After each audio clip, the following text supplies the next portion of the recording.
What's up, everybody? Welcome to the Tactical and Technical Podcast. My name is Ty, aka Mr. Grizz. This is my partner Ethan, and we are here to talk to you about everything and anything tactical gear and anything and everything going on in the technical space.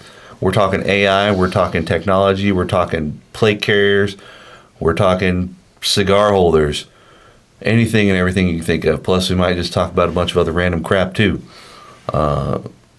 I apologize for my voice. I'm a little sick, so hopefully I won't cough too much on the episode. It's also 6 a.m., so... It is 6 a.m., so while you other jokers are sleeping, we are out here working and getting shit done. Two tired dads with their two tired businesses getting together to talk about all the things they're tired about. Yes. Yes. So first thing on the docket today, we found out that old Alan Richton from Reacher, the big jack dude, he is in some trouble. Apparently he was riding his motorcycle through the neighborhood and somebody got mad and he decided to go give him a beatdown and he got caught on camera. He's just not the guy. Just not the one. I'm not like walking down a back alley and be like, you know what? I think I want to pick a fight with that guy. Well, and if I know that dude lives in my neighborhood, yeah, I'm not. He's my best friend. Yeah. Alan. Right. Do whatever you want. Yeah, exactly. This is great. Yeah, bench press, my body with one arm. You know, I hate to see that happen because I really like the show, Reacher. I like the movies that he's done.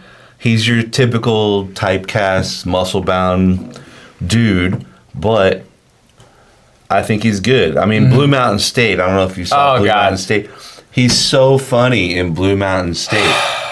And then what was the movie with him and Kevin Hart, where Kevin Hart he has a company where he will make people be your like best man for your wedding if you don't have people and stuff like that. He's one of the characters in that movie. I forgot that movie.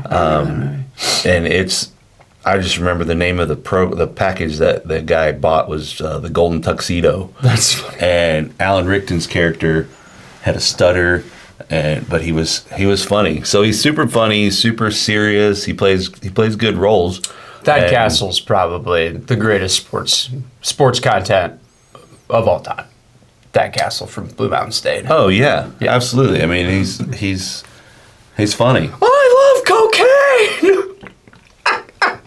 So it's just sad to see something like that. You think it's that bad that he'll get in trouble for it? Like the show's in trouble? Like he might be in trouble? Is it that bad? I mean, because I haven't seen the fight. I mean, I'm trying to watch it. Taylor Frankie Paul from Oh my God, Secret Lives of Mormon Wives. She's just got canceled from The Bachelorette because of a video from 3 years prior. I am so tired of hearing about that. It's such trash TV. I mean, I'm a little disappointed that they canceled The Bachelorette just because... Are you a fan? I'm not a fan of The Bachelorette, but I'm a fan of Taylor's drama.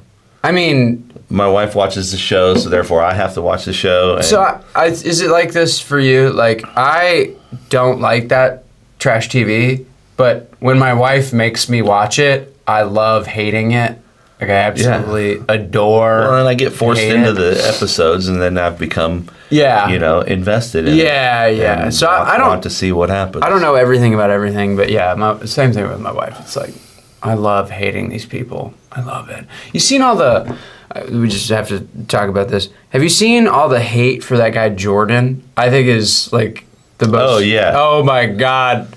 I saw he's the one that just filed for divorce with his wife or something. Yeah, right? What an idiot. Yeah. Just as pretty good looking. I saw a comment. I was like perusing the comment section on one of those things for him, and somebody had commented, "What episode does Jordan die in?" Losing it. Yeah. So who knows what's going to happen with old Alan Richton, but. Well, I hope nothing. He's a good guy. He's got a good soul, and he's a great actor too. So now you just had a birthday, right? Yeah, Sloan just turned 6. My daughter just turned 6. Was there a party? There was a party. You didn't get an invite? I didn't get my invite. No. You didn't get an invite? No, but must have got lost in the mail. You didn't get an invite? No. Really? We're better friends than that. Wow. We are better friends than that. You didn't notice that I wasn't at the party? Call my wife. You don't need to call her right now. You bitch. All right, I'll get to it later. Yeah, no, you should have got an invite. I don't know why. That makes sense. We had more food than we needed. Yeah, if I would have been there, there would have not been. There wouldn't have been any more leftovers. So Sloan is what? Yeah, she turned 6 now. My daughter's born on St. Patrick's Day, March 17th. Pretty neat, pretty unique. Didn't really care about the holiday ever when I was a drinker, and now it's like my favorite holiday because my girl's, turning a new age. But yeah, she turned 6. She did great. She had a piñata. She let the boys break it for her, and she was like really appreciative and got all the candy and did it at the park over there. Lexington's got like a new free park. Yeah, it was a great time. It was good. Only sweets for food.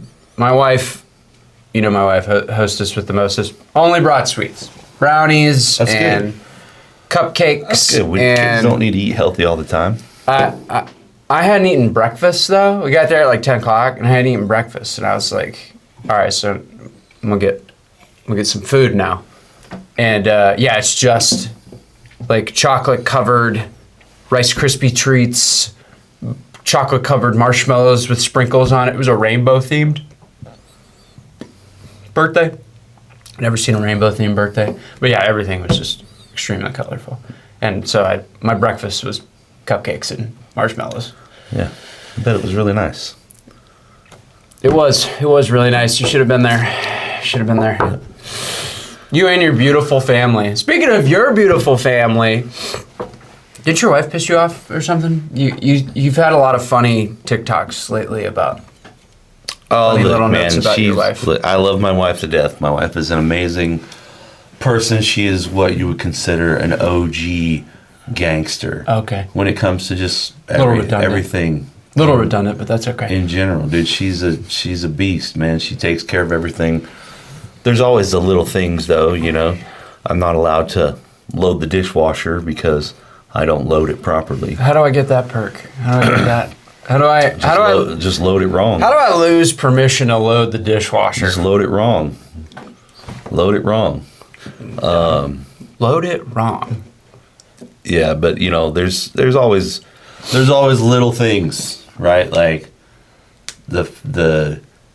she will tell me things and then I'll be like, well, here's how you fix that. But that's not what she wants to hear. She wants me to just be like, you are right. That person was wrong. What an idiot. What a bitch. So yeah, it's a struggle sometimes, but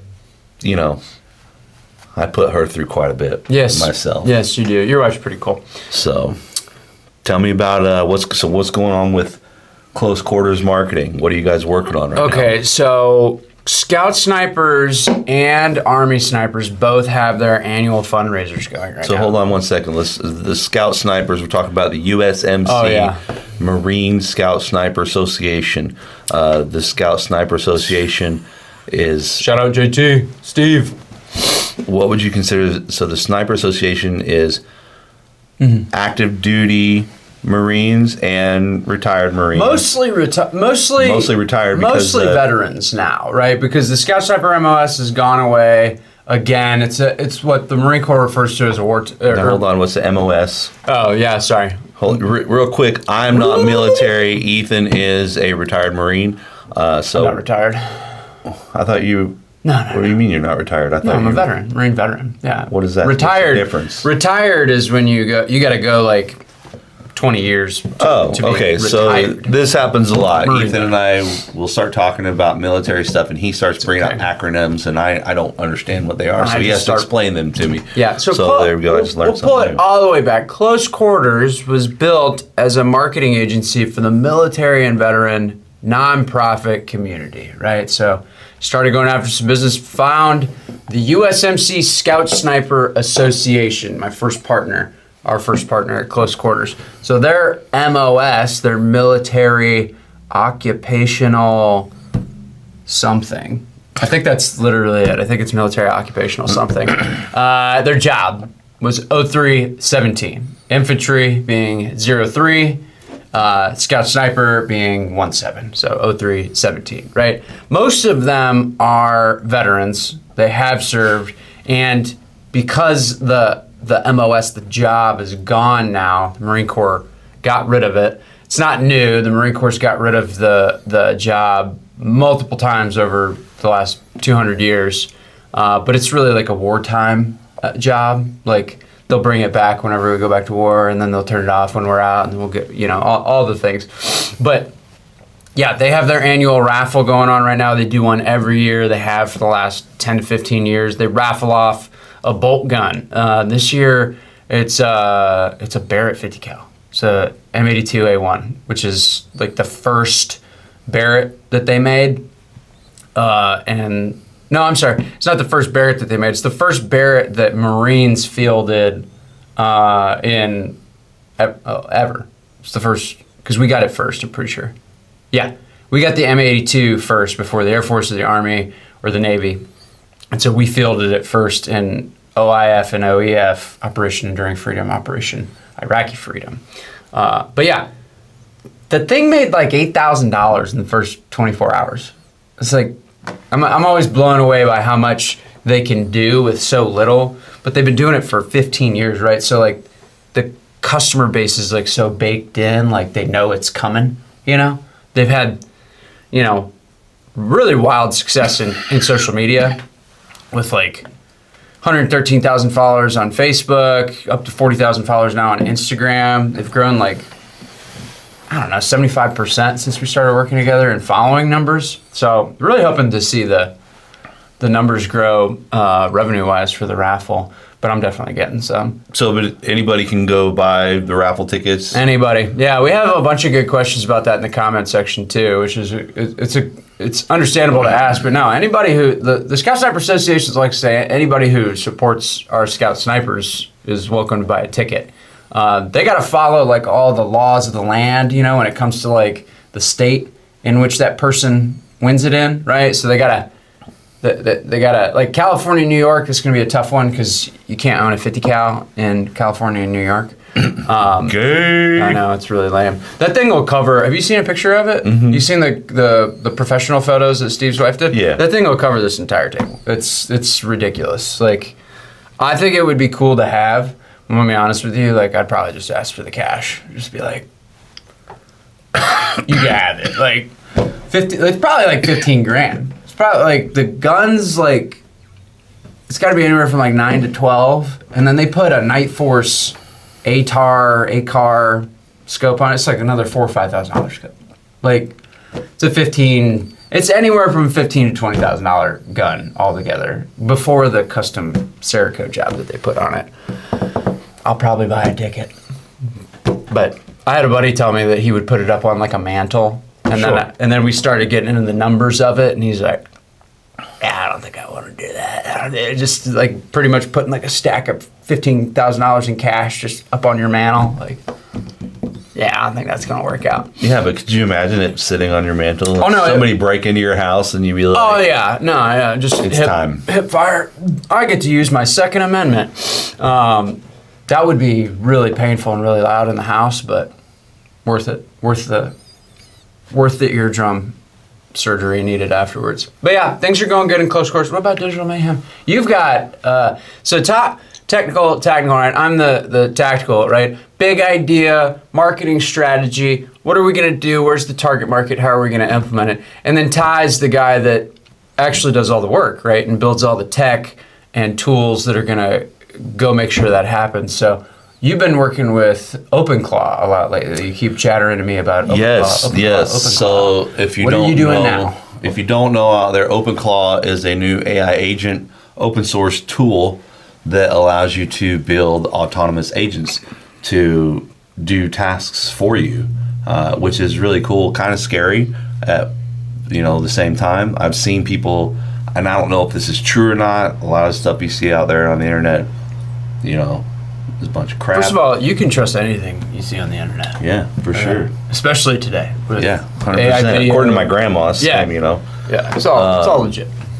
But anyway, so OpenClaw it's an open source tool that this guy, Pete Stein something, built, and it was originally called Claude Code or OpenClaw or something like that, and then Anthropic Claude got mad about him using the name. That looks familiar. So he turned it into OpenClaw, and then next thing you know, Sam Altman over at ChatGPT said, hey, this is pretty awesome. We want that. Let me buy this, and you come work for me. So what I'm doing right now is I've got 2 OpenClaw agents, one running in cloud and one running on a terminal. Is that Randy and Roger gave what them I've names. named them. Do you say thank you to them? So I do. Okay. Yeah, I know. Yeah, but I'm also mean to them too. Yeah. Well, like when they mess sometimes up. they deserve it. But Roger's kind of a dick, though. Really? Like, I put that in his programming to be that way. You know, like he'll say something, or I'll tell him to do something, and he'll be like, "That's stupid." Are you serious? Yeah. Randy, who the fuck do you think you're talking to? Yeah. So right now, what I'm currently have Roger has got the skills to create content like social media posts and things like that. He's got coding skills, so he can go and create video all from code. Really? Mm-hmm. And I can send it to him, and he'll either write it inside of the server and then upload it to a Google Drive for me, or depending on what kind of video I'm trying to get done, he has access to AI tools that will allow him to generate the video and create the video.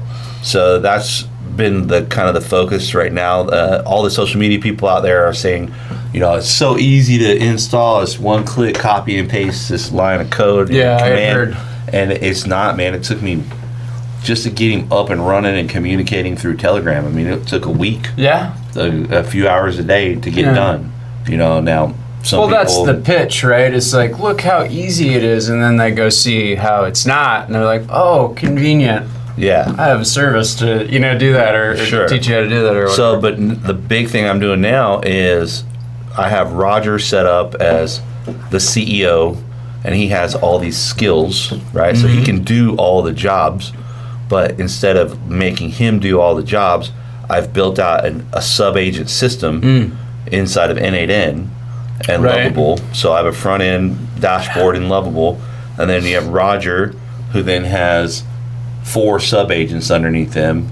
One's a photographer / photo editor, one's a videographer, video editor, one is a marketing consultant, another one is a meta ads specialist. So basically I can go to Roger and say, I need to create a full marketing campaign for close quarters. And he will go out and delegate the tasks out to the individual ones. Or I can just say, we need video and photo for Wesco Trailers, another client of mine. And then he will go out and delegate those tasks, and then he communicates with them. They give him information back and forth, and then he gives me the final product. So it's really nice because I built it in N8N so that it's not eating up my API tokens. Because that's the one thing you're going to realize when you're using these things, like your credits, your tokens. This is like when I say MOS and... Right. Okay, so API tokens... When I say things like HIMARS and PCCs and PCIs and... Right, so think of it like when you go to the arcade. Remember going to the arcade when you were a kid, right? You walk up with a stack of freaking quarters, right? You get a bag of quarters. Right. You can only play the game for so long. True. Right, so the 1 quarter can get you so far, but then when you die, you got to put another quarter in to continue. Correct. Same thing with using these systems. Most of them run off of API tokens or quarters, and so you have every command you give takes X amount of tokens, uses that much, and you're only allotted so many. And so the key right now is to try to just use, if you have a paid subscription to ChatGPT, for example, you can sign in and let the brain use your subscription versus the token, so you get more out of it. And so that's where the N8N comes into play, is it's using stuff that I have higher token limits on versus letting Roger burn through all the tokens. Interesting. Gets more bang for the buck. Okay. I didn't even know I was using tokens in ChatGPT. Well, you're not right now. I mean, you're using tokens, but you're pretty much set to almost an unlimited. Oh, okay. Have you ever timed out? No. In ChatGPT? No. So you obviously aren't spending enough time on it then, because new goal is to time out. I've gone, 5 hours straight in the conversation, threads, and it'll say, "Oh, you've reached your limit. Come back tomorrow." Yeah, I'm way more efficient than that, so I've never had to use all of them. No big deal. But you're building things though. Like I'm creating plans, putting strategy together, putting a lot of timelines together, like this date we're gonna post this date we're gonna post this. Yeah, I'm using more horsepower. Yeah, you're building out infrastructure and Randy and your chat bots and your Wiz Khalifas and all that stuff. That's gonna take a lot more of your tokens and your time. So that's pretty cool. Now you got into Cloud Code, right? Did you get that installed? Yeah, you have to teach me how to do the terminal thing because I can't get it to do the one thing that I need it to do. The thing I got it to do? Yeah, the thing you got it to do. So this is the type of stuff I'm talking about. It's technical and tactical, right? Tech guy over here, he'll show me one thing. Oh crap! Sorry, I had a brain fart. Oh yeah. My philosophy on AI is really simple. Like, gets us to point A to point B faster, right? So I always look at it like, okay, what am I spending the most time on? How can I leverage AI to get me to spend way less time on that? And so I come in here with this one particular project. Hey, I need to be able to mass download from this like open source platform. I can do it physically, but it takes like hours, like every couple weeks, right? And it's just exhausting. He pulls up the terminal, pulls up Cloud Code, and gives it my login, my password, and it just starts downloading all this stuff for us, right? I go home and I do the exact same thing, and I can't get it to do it. It's like, Cloud Code's like, Ethan, I don't actually have the capability to produce that, to conclude that task, to do that task. And I literally typed in, I watched you do it for my friend yesterday. And it was like, nah, that wasn't me. It was someone else. It's like, what are you talking about? Yeah, so, when you see all the people online saying, it's so easy, it's just let this AI agent do all this stuff for you. Once you get it configured and set up properly, yes, it is easy. Yeah. But to get it to that point is, you have to either have some smidgen of technical background, or you have to be able to communicate with an AI that says, that has the capability and say, look, I have no clue what I'm doing. I need you to walk me through step by step. Yeah, I'm over here in ChatGPT telling it to give me instructions and coming back to Cloud Code and coming back over here. And I'm like, and then I'm texting you on the side. It's not working, Ty. What's wrong? So yeah, it's a pain. It's a hassle. But once you get these processes down, get the procedures down, right? Point A to point B gets really, really fast. And I got to tell you, so Roger, I had him create me some videos. Do like a bubble for Roger right here. It's like Roger. Yeah. Yeah. So I had him create some videos, and the crazy thing is he's learning, right? So the first video was trash. And I told him, I said, that's not going to work. We need to fix it and do this and this. And then the next video was 10% better. And he was like, fuck you, and bro. And then each one has gotten better and better and better. And now finally he's to the point where I can just say, hey, go make me a video talking about divorce, show a couple fighting in the kitchen about their finances. Right. And it will go through. Divorce lawyer. Yeah, and it will go through and it will use the AI models that I have available to create video. And it's got voice, it's got cuts, it's got transitions. It's pretty awesome. That's pretty intense. Ty and I go back and forth like over AI video. Like, I'm not sold on it completely yet. Like, I think it's gonna get there. But come on, dude! I made a dope. I just don't think it's there yet. I made a dope ass documentary video for you. But that's where I was gonna go. Just the crappiest picture. That's what I was gonna do. That's where I was gonna go. So like, I'm not sold on AI video, right? I think people can catch it too quickly. I don't think it's that good yet. I don't think it's there yet. I think people are gonna see you as lazy. Not you personally, but us content creators as lazy and all the things, right? However, I've got a partner, the Marine Scout Sniper Heritage Foundation. So history around the Scout Sniper MOS, right? Not a whole lot of photography, right? Not a whole lot of videos, not literally nothing, right? Because the history goes all the way back to like World War I. So all we have is like very, very old pictures and not a lot of them, right? Well, I give this guy an old photo and I say, hey, if you could create a AI-generated historical video to where we don't have anything, right? Like, what'd you do? You did First Lieutenant William Dean Hawkins on the Battle of Tarawa in World War II in the Pacific. Gave him like a picture of Tarawa and a picture of Hawkins, and it put together a really cool, like 90-second little documentary-esque clip with a guy that looked like, Lieutenant Hawkins. And it wasn't perfect, don't get me wrong, like uniform was a little messed up. In one section he had like... Now granted, I only spent an hour Yeah, it's quick. And one section, like he had like maybe like dress blues, like dress alphas uniform while he's like in a battle. It's like, he probably wasn't wearing that. But it did the job, right? Where we didn't have, where an organization doesn't have any assets to talk about their history or their past. I think there's just a little bit of leveraging the being open that it is AI, right? Yeah. And not pretending. That's the thing that I think that is the thing that I can't stand about AI is when we get our hands on it and then we want to use it and then pretend like we're not using it. Right. That's really annoying.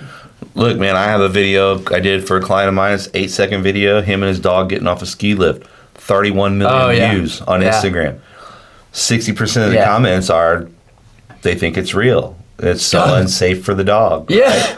But then there's so many people out there that are like, oh, it's AI, yada, yada. Yeah. And we never tried to portray that it wasn't, right? Like, we didn't come out and be like, check what I taught my dog how to do. Yeah. It's similar in like automation land, like, ManyChat. We use like ManyChat on Instagram ad nauseum. And people want to use ManyChat and have their messages be all like friendly and, entertaining and like it's a real person, right?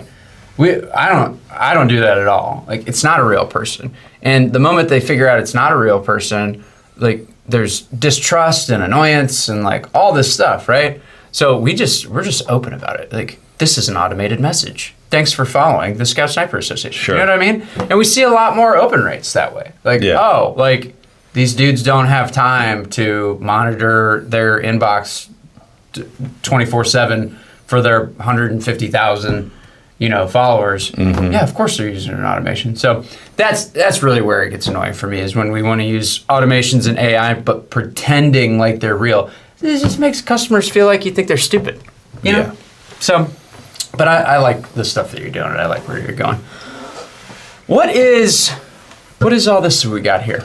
Tell me about it. So we went to SHOT Show this year. We did go to SHOT Show. And what a good time. I also went to the SWAT Team National Championships in October of last year. Vegas 2 times last year. Vegas 2 times. How's your bank account looking? Terrible. Yes. But anyway, so I met these guys out there. The company is called Colonel Stogey. You can check them out at colonelstogey.com if you're a cigar lover.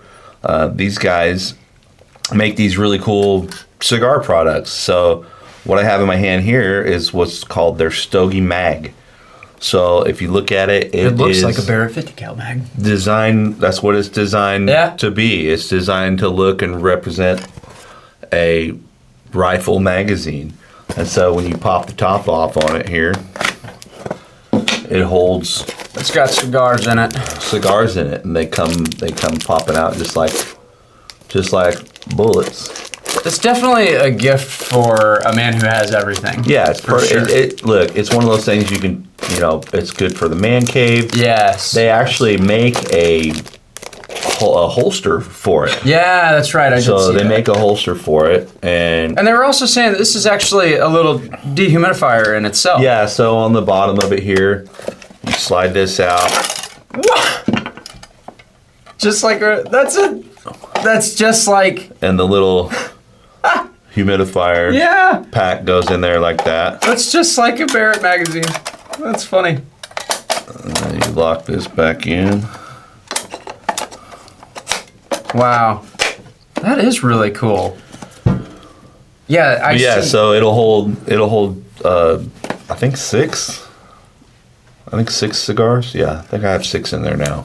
That is definitely, I definitely see that as like a product for, again, like a guy, the guy who has everything. And that's like a well-worthy, like product field to be in, you know? Like the General's hot sauce is like very similar. Like, love the General's hot sauce guys. Speaking of General's hot sauce, dude, their content has been amazing. Oh yeah, they hired some young dude. They've really been doing a good job. Absolutely crushing it. They're telling the story. Like they're telling the story, the behind the scenes. Like talk about the business, tell the story. Like that's what they're doing. And to your point, they're absolutely crushing it.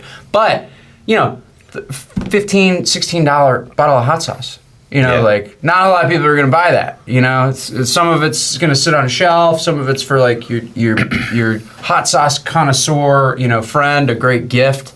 Same concept with this though. Like this is nobody who's like just getting into cigars is going to be buying. Right. This is for somebody that has tactical gear. Mm-hmm. Like myself, I'm a fan of tactical gear. I have 15 different bags. Yeah, they're all hanging. They all have MOLLE. They all have MOLLE webbing on them, and I use rifle mag holsters for cell phone holsters. Yes, junk like that. I'm a tactical gear snob. But the other thing they have that's really cool is this ashtray. So it's a ceramic ashtray. Their little logo up here. But what's really cool about this is it's Cerakoted. Yeah. So they have a bunch of different patterns and stuff. And so just like when you go buy your pistol or your rifle and you are somebody like me who likes to color and customize and things like that. No black guns for this guy. Yeah, like I like patterns and I like design. And so these guys use a Cerakote, same process that they do for guns. To make these things. So this is really lightweight too. Like you were telling me earlier, like it looks like it would be a lot heavier. That's something you could use as a weapon on somebody. Yeah. Oh no, you definitely. But the guys that run it, Colonel Stogey and Alex, they're really awesome people. Colonel Stogey's funny as all get out. What's his? He walks around these events and these shows. And he's got a full tactical helmet on. That's right. And it's got disco ball mirrored all over it. And he's got night vision goggles on. And then he has a custom tuxedo jacket with MOLLE webbing on the front. And he's got his holster for the mag on there. And he just walks around with that and pops it in and out. He's got the really cool mustache, that's right. Curled up. It's a really cool, really fun company. You told me about him, and then I saw him on social media, and I was like, what a goober. Like, this silly guy. And then you introduced me to him, and I'm like, oh my God, this dude's like salt of the earth. Yeah, they're great people. The company's based out of Las Vegas. Great dude. They're just really fun. And he sent you this stuff. Like you guys just became. Ty has the talent of he can make friends anywhere that he goes with the most unique people that you could possibly think of. I can make friends everywhere I go, but maybe not with the most unique people. So you guys just became friends from the staccato shoot, right? Yeah, from the SWAT thing. And just like that, let's get you some cigar stuff. I love it. Yeah, he was a salt of the earth dude. Gave us a free cigar while we were at the tent. Mm-hmm. Yeah, just a wonderful company, wonderful people, great guy, and obviously like his style is the brand of it, right? And what's crazy is this is their side hustle. It's their side hustle. That's right. This is just their fun gig that they have so that they can go to the tactical shows and go to all that fun stuff. Their primary job is really interesting. They do disposal of firearms and narcotics for big agencies. Really? For federal agencies, for local I didn't know about that part. Oh, yeah. They have incinerator trucks that they take to places. They incinerate the drugs? They incinerate the drugs. They take when an agency or police department collects and confiscates weapons and they've been through the process and they have to get rid of the weapons. These guys come out and they break the weapons down and they resell any parts and things and repurpose those parts that they can, right? So the different pieces and components that they're able to repurpose and sell. So they sell them themselves, like they. Yeah. Oh, that's smart, actually. Yeah. The pieces that they can't sell, they obviously they incinerate. It's kind of like the big box model, like buying old junk and then reselling it. Yeah. Stuff that works and scrapping the stuff that doesn't. Yeah. So it's really neat. It's a really neat company. Good people to know. But you can check them out at colonelstogey.com and see all the really neat stuff they got. Yeah, that's awesome. Good people to know too, especially if they have an incinerator and you got a piece of material that you got to get rid of. Good people to know. I know a guy who can pour concrete 300 feet underwater. It's a good guy to know. I didn't know you could pour concrete underwater like that. I did not know either, and it's a good guy to know. It's a good guy to know. Well, I think that about wraps it up for Tactical and Technical episode number 1.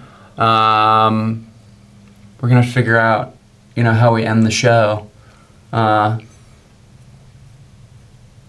do you think? I mean, I think that's it. We don't want to try to plan what we're going to talk about next week. Basically, next week when we come in, or in 2 weeks when we come back, we're just going to let it flow. Recap the time that we had. I like the idea of 2 tired dads with their own businesses coming together tired at 6 a.m. on a Tuesday to talk about the new stuff that's happening. Yeah. I love that. We can say that next week or next episode we'll talk about plate carriers. Oh, G-Code. So G-Code That's Tactical. Right. We're going to do a whole series on G-Code, mostly because we have a lot of G-Code gear. Yeah. Yeah. But G-Code's a pretty awesome company. We worked for them together for about 6 to 8 months. It was a great time. And now we have all the G-Code gear laying around. So we're definitely going to talk about them a lot. And if you're a tactical company or if you're a product company and you want us to talk about your stuff, hit us up in the comments and we'll get it done for you. Awesome. I think that's it. That's it. All right. We'll see you on the next one.